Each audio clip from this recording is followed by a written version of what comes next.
pagi. Apa kabarnya? Puji Tuhan. Kita bangkit berdiri yuk, kita sama-sama mau berdoa menyambut firman Tuhan. Thank you Jesus. Terima kasih Tuhan, Kau sungguh baik ya Bapa. Kasih-Mu Tuhan. Kami nikmati pagi hari ini ya Bapa. Sungguh kami merasakan Tuhan, begitu luar biasanya Tuhan Kau mengasihi kami ya Bapa. Terima kasih Tuhan, pagi hari ini kami boleh datang bersama-sama secara korporat memuji dan membesarkan nama-Mu ya Bapa.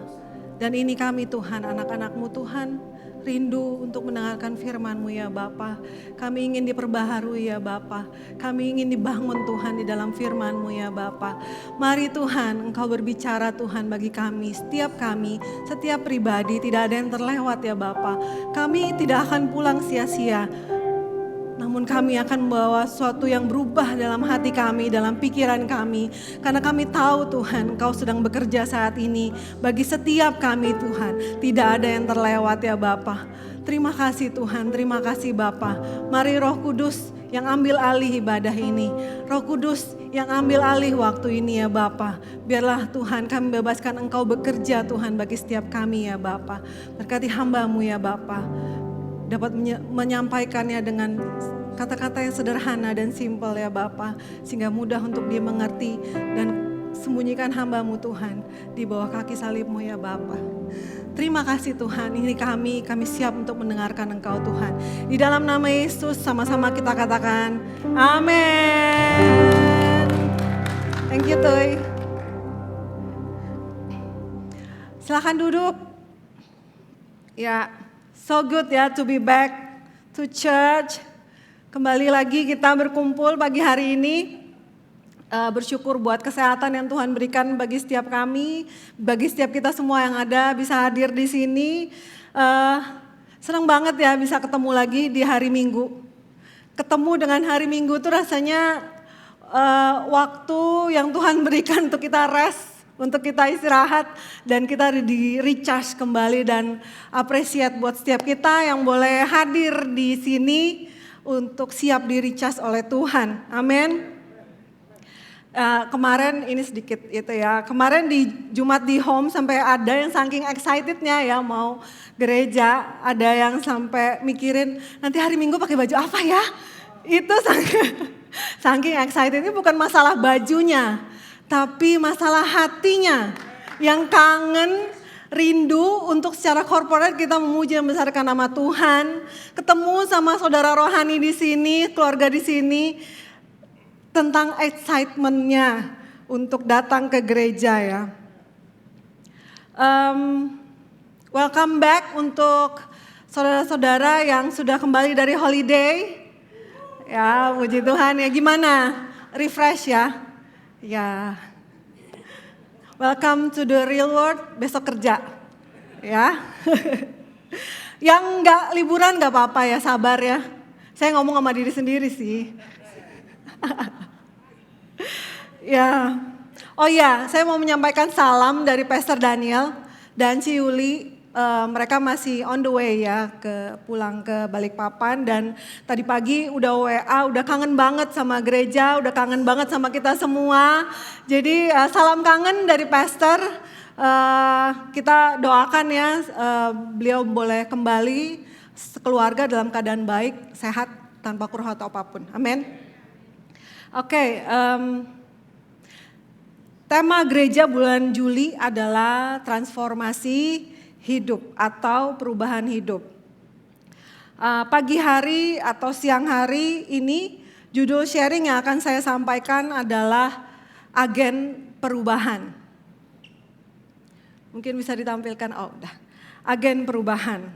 Nah, di sini pada kesempatan kali ini ada 3 poin perjalanan atau tahap transformasi yang akan saya coba untuk share atau bagikan ke kita semua yang hadir di sini maupun hadir secara online.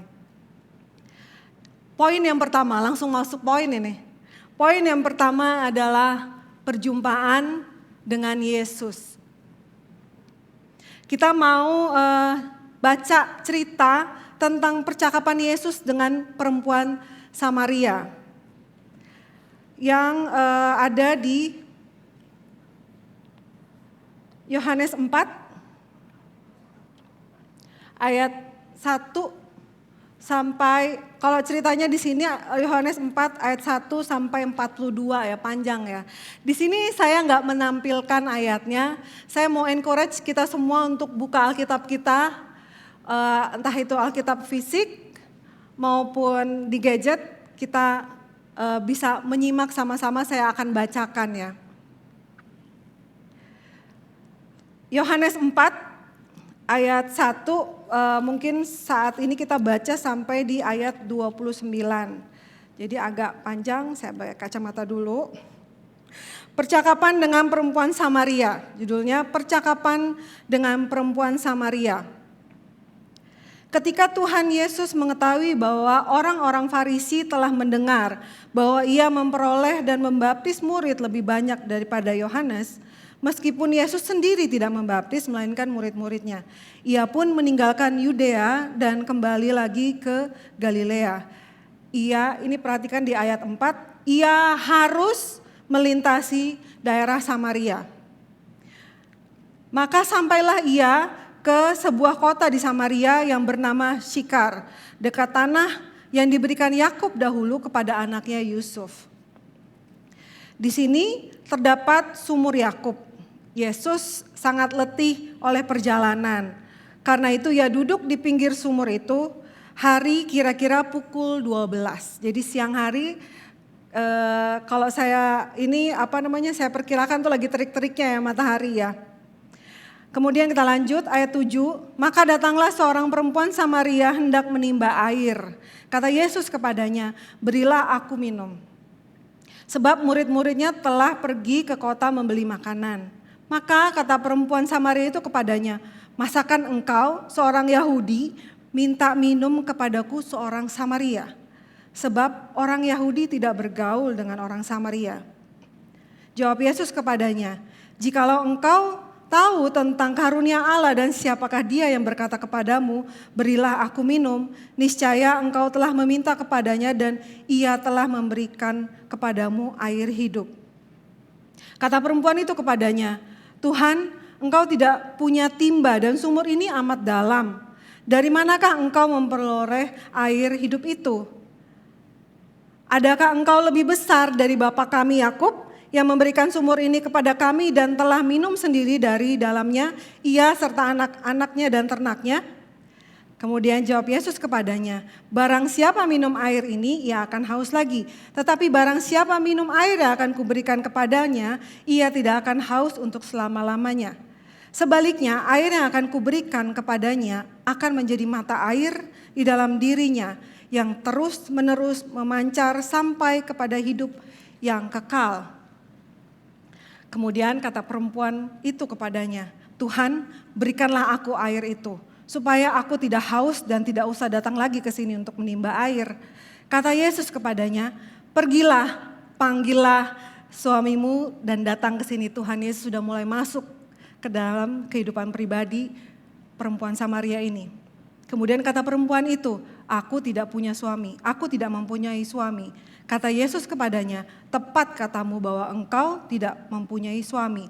Sebab engkau sudah mempunyai 5 suami dan yang ada sekarang padamu bukanlah suamimu. Dalam hal ini engkau berkata benar.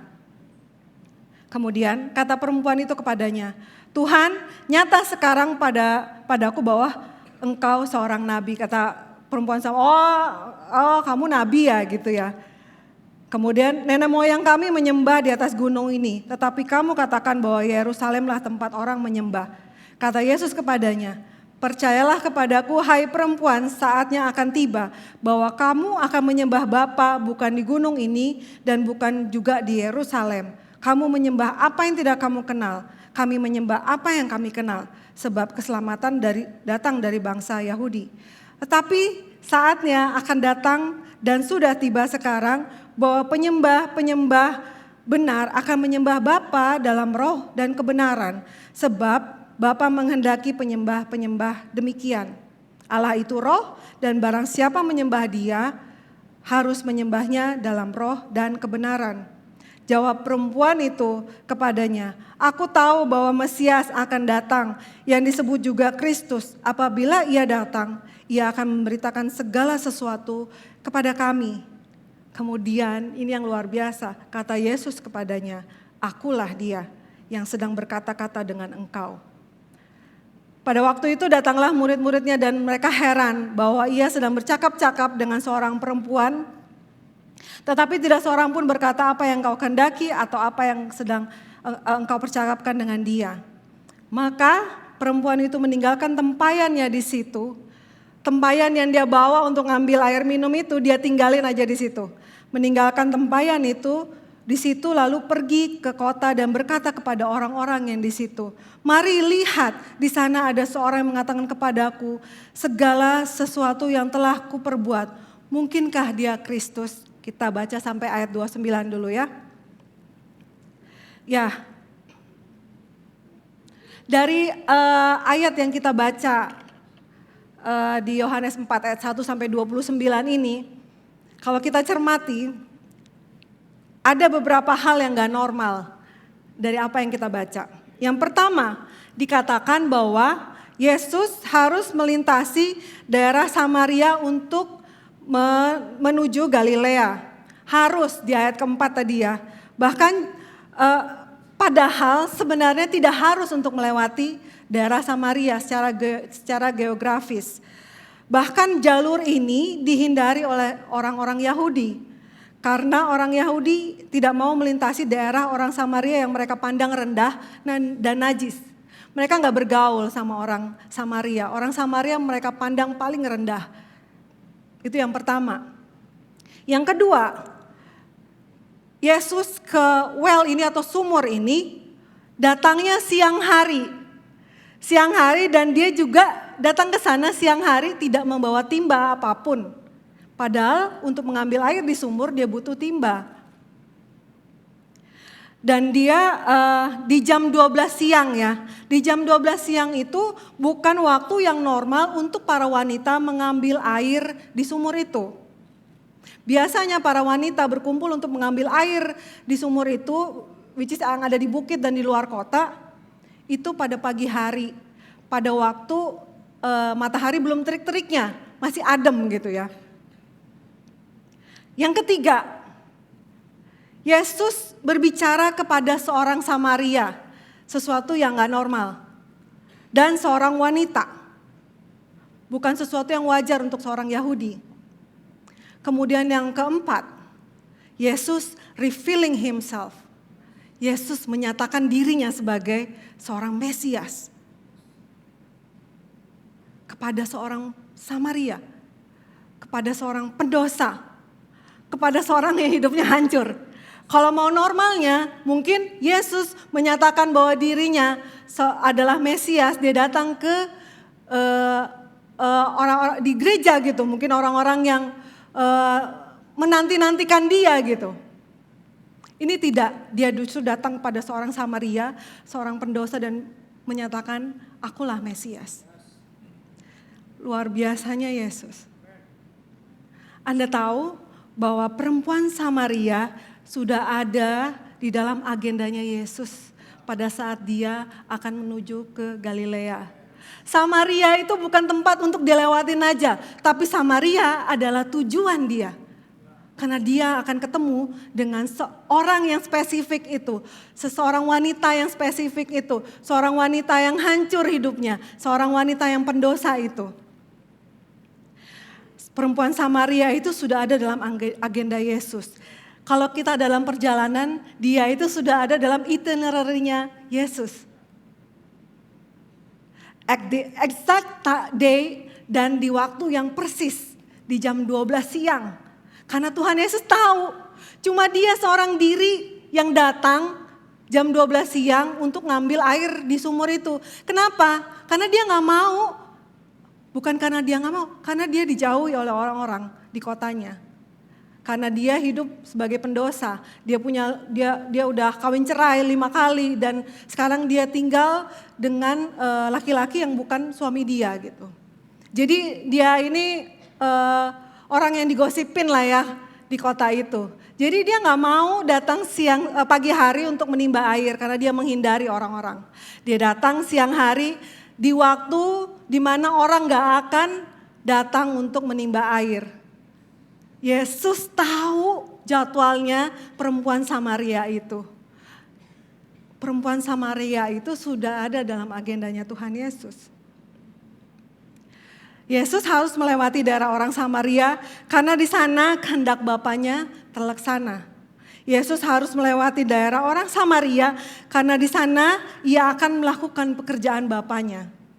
Yesus harus melewati daerah orang Samaria karena hati Bapaknya akan dibukakan kepada seorang perempuan Samaria yang nantinya kita akan baca nanti di akhir, nantinya melalui dia banyak orang lain yang akan menjadi percaya Yesus.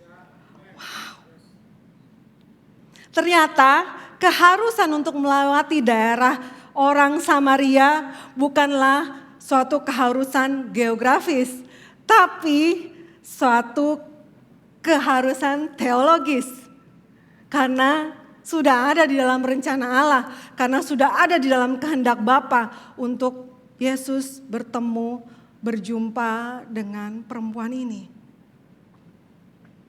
Di perjumpaannya dengan Yesus di sumur itu, perempuan Samaria ini menemukan kasih Yesus.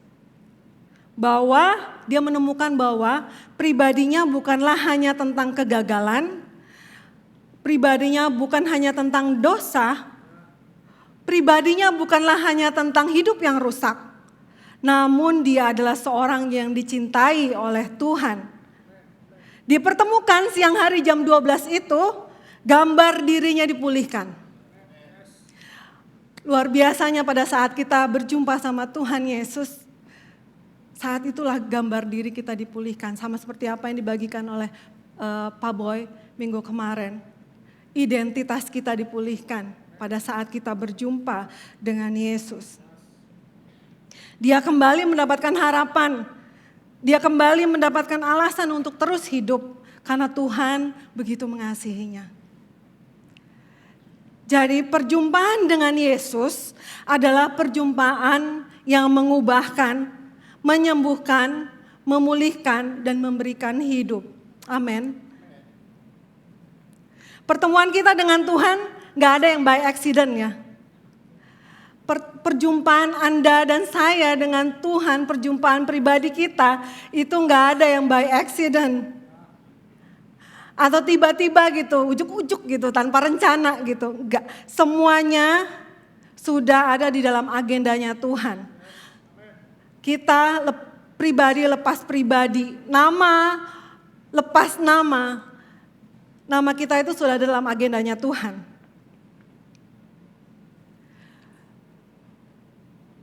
Saat Tuhan mau mengadakan pertemuan dengan hidup kita, semuanya sudah di-set up sama Tuhan. Kita masing-masing ya mungkin punya rencana tentang bagaimana akhirnya kita bisa datang dan menemukan saudara rohani dan rumah rohani di sini di GKS Balikpapan. Saya jadi ingat kesaksiannya Bang Henry dan Yulan di anniversary kemarin ya. Pada saat lagi nyusun sermon ini saya jadi ingat tentang kesaksian mereka. Jadi semua itu sudah diatur sama Tuhan. Gak ada yang kebetulan. Jadi mereka baru pindah ke Balikpapan dan tinggal di komplek Balikpapan Regensi ya. Di mana warung biapong kawangkoan itu ada. Jadi mereka keluar masuk Balikpapan Regensi pasti ngelewatin warung kopi itu. Bahkan saya percaya biapong temo yang Oma buat itu buat Bang Henry pada saat itu sudah disiapkan Tuhan menjadi biapong temo yang paling enak yang mungkin dia pernah dia rasa gitu. Dan kopi yang disiapkan oleh Opa pada saat itu adalah kopi yang paling pas untuk makan sama biapong temo itu. Itu saya percaya bukan suatu kebetulan, bukan karena manusia, tapi karena Tuhan yang sudah men-set up semuanya. Amin. Amin. Saya jadi berpikir, karena kadang-kadang pada saat produksi ada gagalnya juga, ada nggak enaknya juga, ada kurang ini, kurang itu gitu. Saya kebayang kalau dapet Bapong Temo yang mungkin gagal produksi, mungkin Bang Henry waktu itu nggak datang ke anniversary ke-6, canda. Ya, jadi you see semua itu sudah diatur sama Tuhan. Perjumpaan kita sama Tuhan itu sudah ada dalam agenda atau itinerary-nya Tuhan. Gak ada yang kebetulan, gak ada yang baik accident, semua sudah diatur dengan luar biasa, dengan detail. Kita tahu bahwa Tuhan kita adalah Tuhan yang detail. Dia tahu kita harus bertemu dengan siapa, di jam berapa, hari apa, semuanya Tuhan sudah set up. Sama seperti perempuan Samaria ini. Yang perjumpaannya dengan Tuhan mengubahkan hidup dia. Mengubahkan hati dan pikiran dia. Amin. Poin kedua adalah transformasi hidup. Ya, apa yang terjadi pada perempuan Samaria itu? Ia mengalami perubahan di dalam hati dan pikiran dia. Apa yang terjadi di dalam akan mengalir keluar pada kehidupan. Kalau saya mengquote kata Pastor Jeffrey, we live life from the inside out.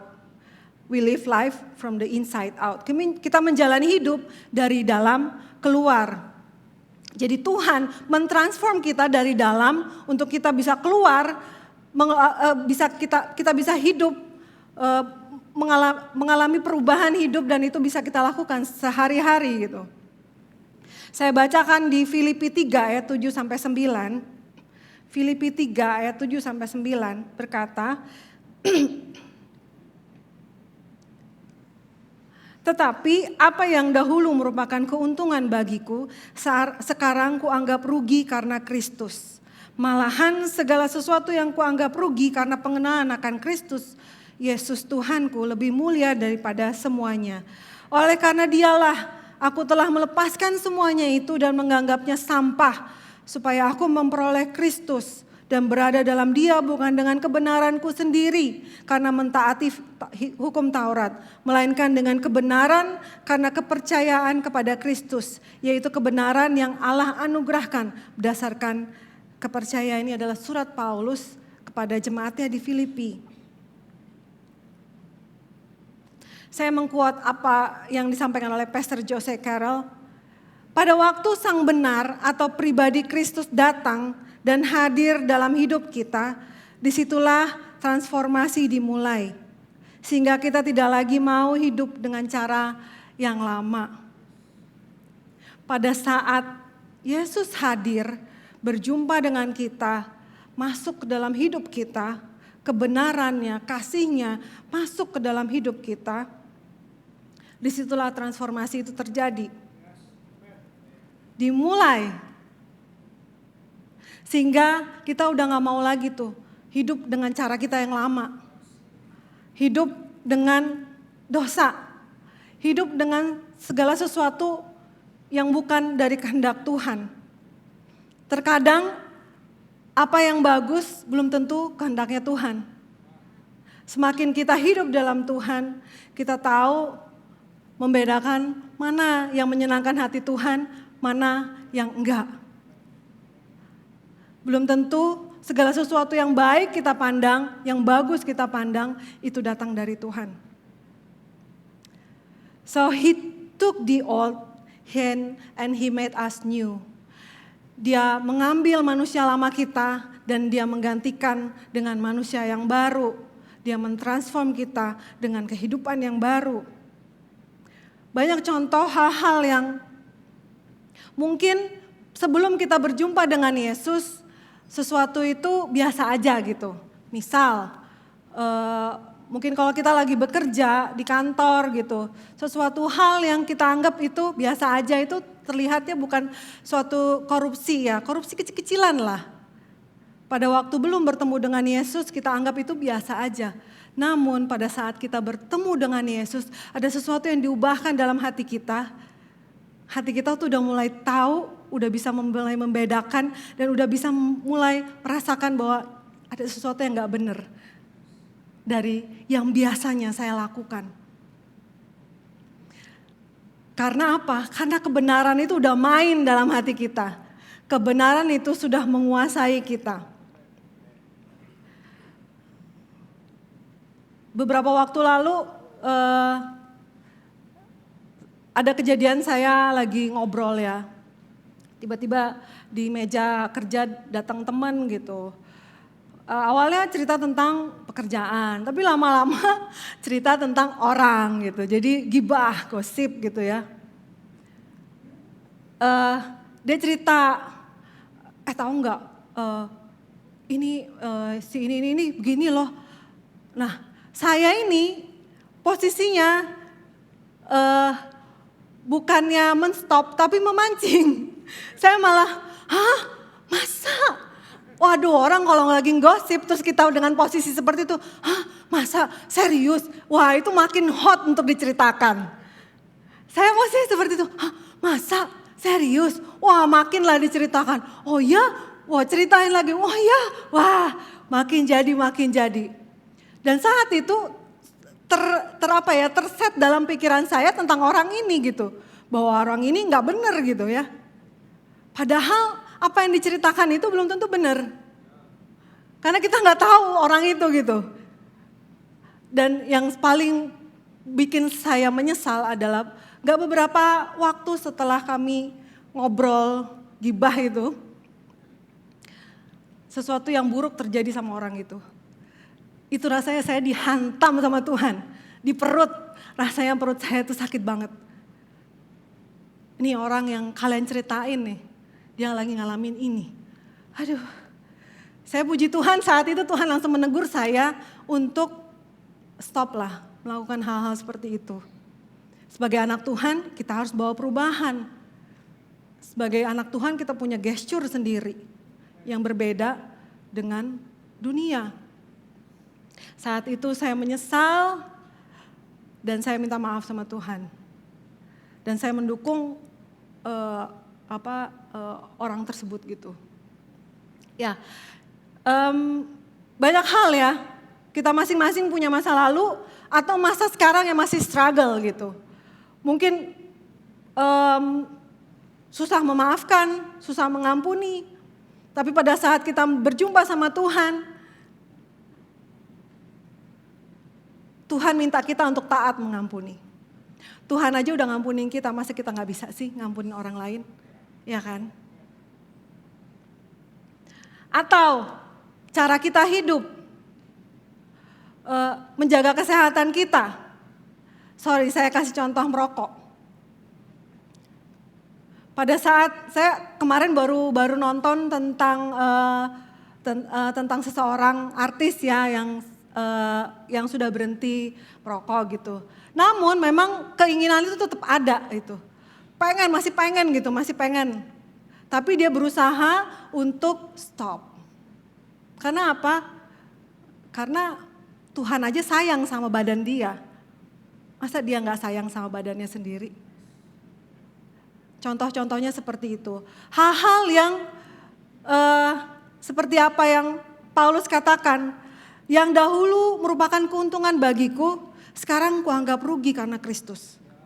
Malahan segala sesuatu yang dulu kuanggap rugi, karena pengenalan akan Tuhan, karena sudah berjumpa dengan Tuhan, sekarang kuanggap lebih mulia dan sebagai suatu keuntungan untuk kita bisa hidup sesuai dengan kehendak Tuhan. Ya, mungkin kita akan mengalami proses ya, tidak secara langsung atau instan berubah.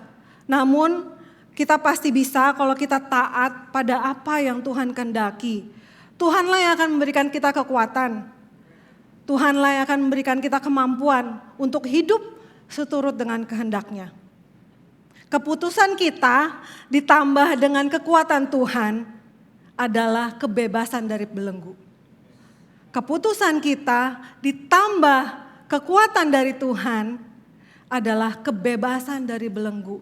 Kita partnering sama Tuhan untuk kita bisa hidup sesuai dengan kehendaknya. keputusan kita melahirkan komitmen dan konsistensi untuk tetap hidup seturut dengan kehendak-Nya. Saya bacakan dari Roma 12 ayat 1 sampai 2. Roma 12 ayat 1 sampai 2. Karena itu saudara-saudara, demi kemurahan Allah aku menasihatkan kamu supaya kamu mempersembahkan tubuhmu sebagai persembahan yang hidup, yang kudus dan berkenan kepada Allah. Itu adalah ibadahmu yang sejati.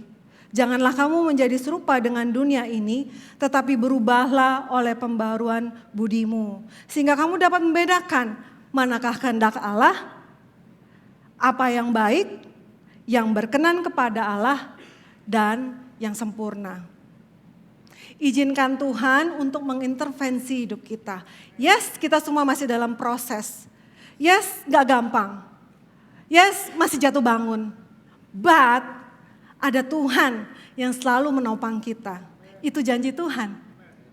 Tuhan yang akan memberikan kekuatan kita dan kemampuan untuk kita bisa bebas dari segala sesuatu yang membelenggu kita. Bebas dari hal-hal yang seharusnya gak harus kita lakukan. Tuhan gak mau kita menyanyiakan hidup kita, menyanyiakan waktu kita untuk sesuatu yang bukan buat kita.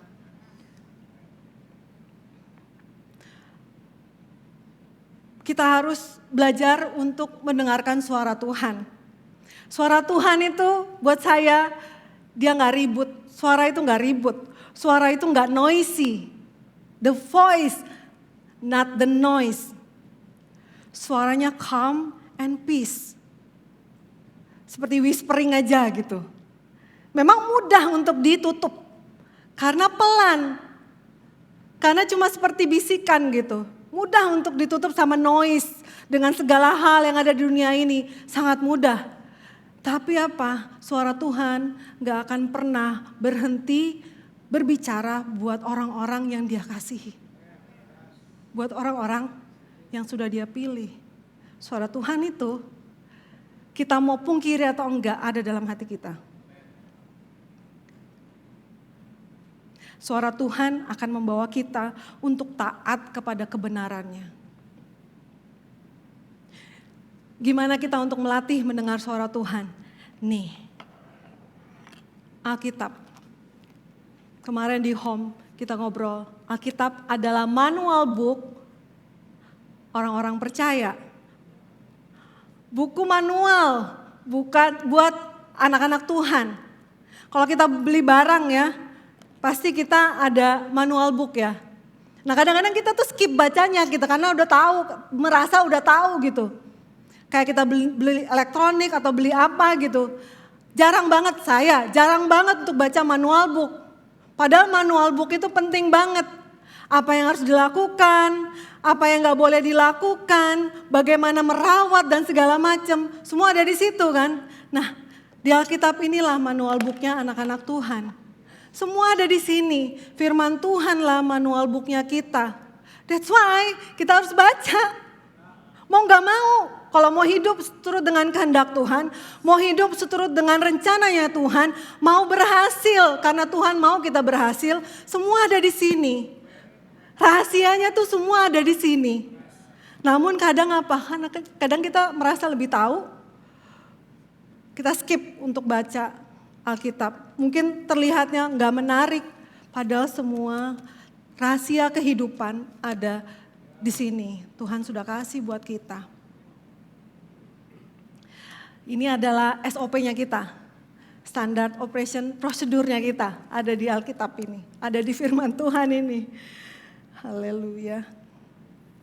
Untuk segala musim, Tuhan sudah siapin buat kita.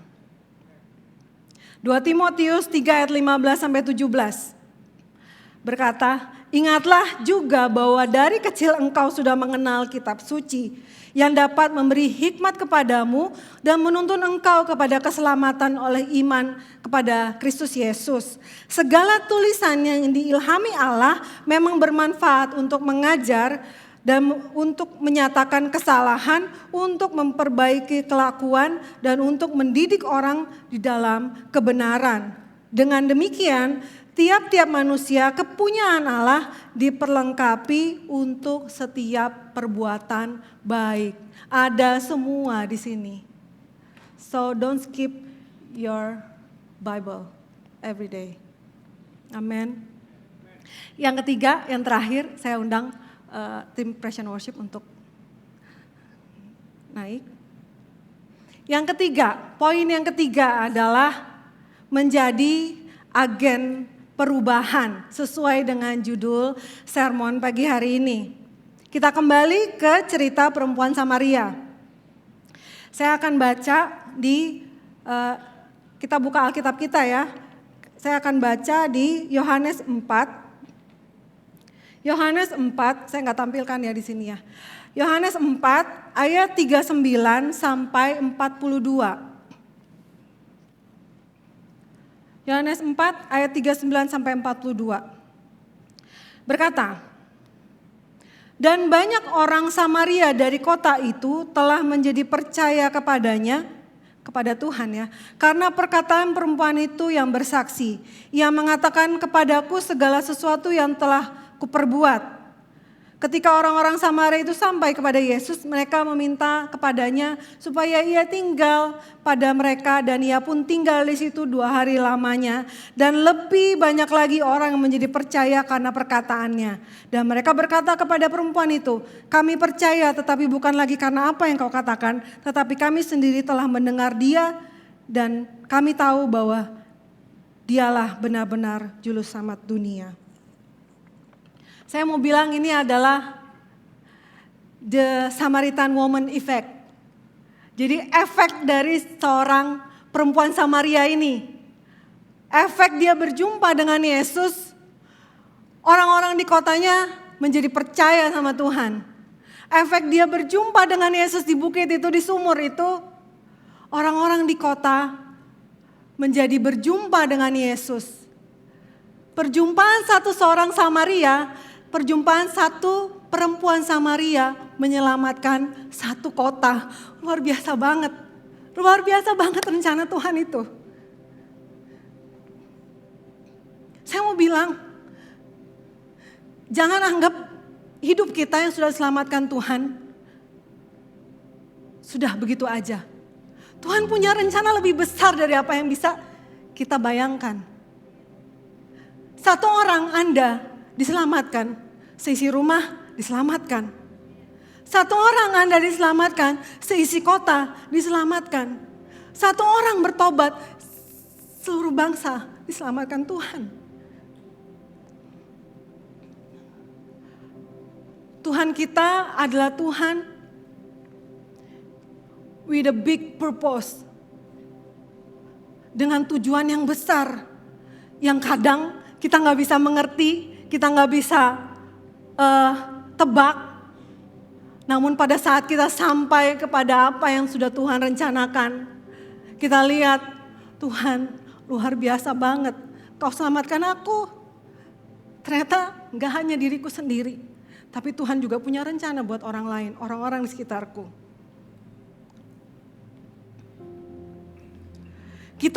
Kita dipilih tidak hanya untuk memulai, tetapi kita dipilih untuk menyelesaikan.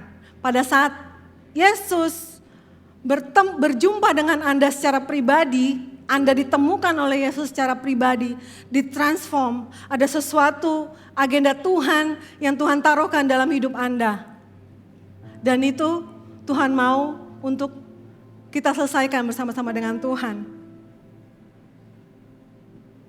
Matius 5 ayat 13 sampai 16 berkata, ini Yesus yang berkata ya. Yesus bilang, kamu adalah garam dunia. Jika garam itu menjadi tawar, dengan apakah dia diasinkan? Tidak ada lagi gunanya selain dibuang dan diinjak orang. Kamu adalah terang dunia. Kota yang terletak di atas gunung tidak mungkin tersembunyi. Lagi pula orang tidak menyalakan pelita lalu meletakkannya di bawah gantang, melainkan di atas kaki dian, sehingga menerangi semua orang di dalam rumah itu. Demikianlah hendaknya terangmu bercahaya di depan orang, supaya mereka melihat perbuatanmu yang baik dan memuliakan Bapamu di surga. Kita adalah garam dan terangnya Tuhan yang Tuhan utus untuk ditaruh, diletakkan pada posisi-posisi kita saat ini. Mungkin Anda bisa pikirkan saat ini posisi Anda sebagai apa? Fungsi Anda sebagai apa? Itu bukan suatu yang kebetulan, itu bukan suatu yang sia-sia. Tuhan sudah letakkan Anda di spesifik posisi untuk menjadi terang dan garam dunia. Untuk menjadi perwakilannya Tuhan.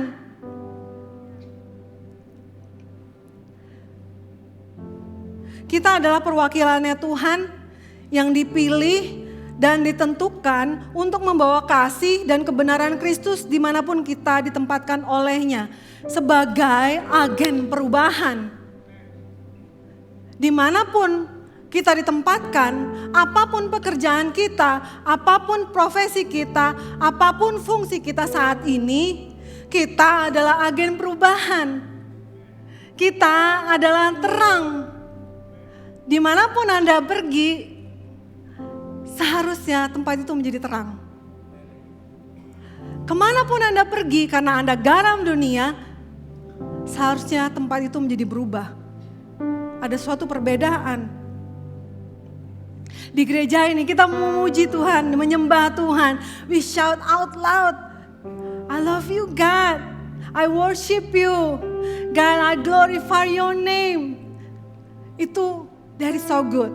But saat kita pulang keluar dari pintu ini, apakah kita tetap membawa hadirat Tuhan itu?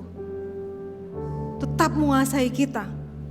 Ingat, identitas kita adalah anak-anak Allah. Kita ini pembawa hadirat Tuhan kemanapun kita pergi. Ada hadirat Tuhan yang kita bawa. Ada hadirat Tuhan di dalam diri kita. Dimanapun hadirat Tuhan ini pergi, di situ ada perubahan. Dimanapun hadirat Tuhan ini berada, di situ ada terang. Dimanapun hadirat Tuhan ini pergi, di situ ada pengharapan. Dimanapun hadirat Tuhan ini pergi, di situ terjadi kasih Tuhan yang luar biasa.